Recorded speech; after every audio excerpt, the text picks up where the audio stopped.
Most college seniors have graduated by now and headed out into a world of economic and career uncertainty.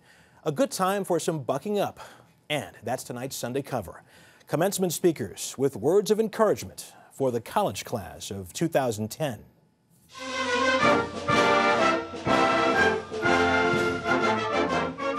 As idealistic as all of you may be, what your generation has lived through has also tempered you with a deep realism that so many of today's challenges are borderless and that solving those problems demands cooperation with others. The myth of the risk-free life is just that, a myth. Commit to your family and your friends. Commit to your parents. One day, you will fully understand what your parents did for you, and you will want to thank them while they can still see you and hear you. Parents, this is such a great day for you. You finally don't have to be responsible anymore for your kids. That's the good news. The bad news may be they could be moving back in with you, so be prepared.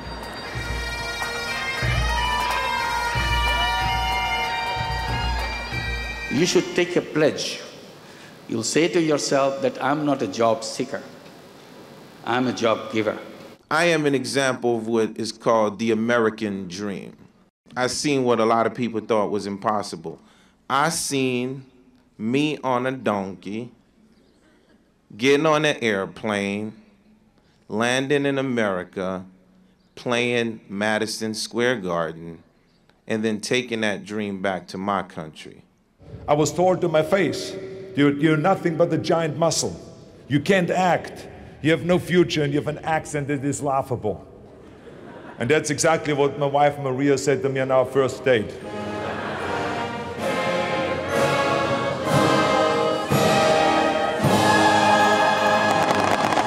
Even if you're not following your bliss right away, a less than dreamy job can actually help you achieve your dreams.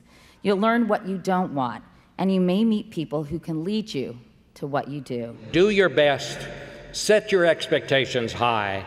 Remember always, true greatness comes not from the battles we win, but from the battles we choose to fight. Still the memory of old Embry grows to us more deep. You're supposed to have moments of uncertainty about which path to take, because the 20s are full of crossroads.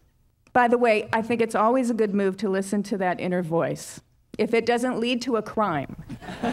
You might think that I'm now going to advise you not to be afraid to fail. I'm not. Be afraid. Speaking from considerable experience, failing stinks.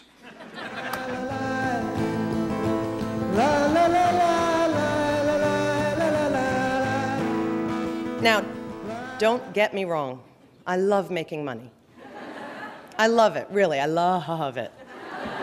You have to remember, you will more likely find that pot of gold if you follow your passion, are driven to succeed, and open to learning more as you go.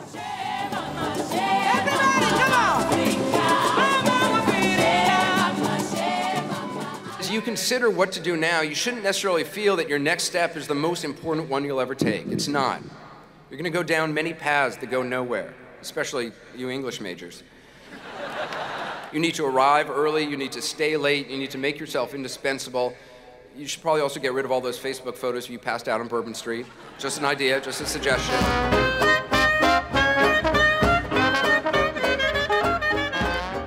By changing your life through your own education, you have prepared yourself to change the world for others. Now more than ever, we need you.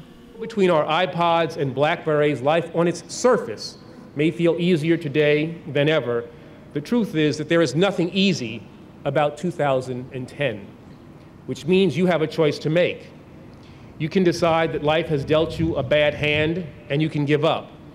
Or, class of 2010, you can decide to accept the challenges that confront you and you can look up.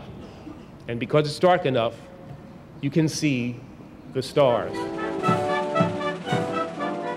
Years from now, when you return here, I have no doubt that we will have prevailed in the struggles of our times. I have no doubt that your legacy will be an America that has emerged stronger, in a world that is more just. Class of 2010, dismissed! Yeah!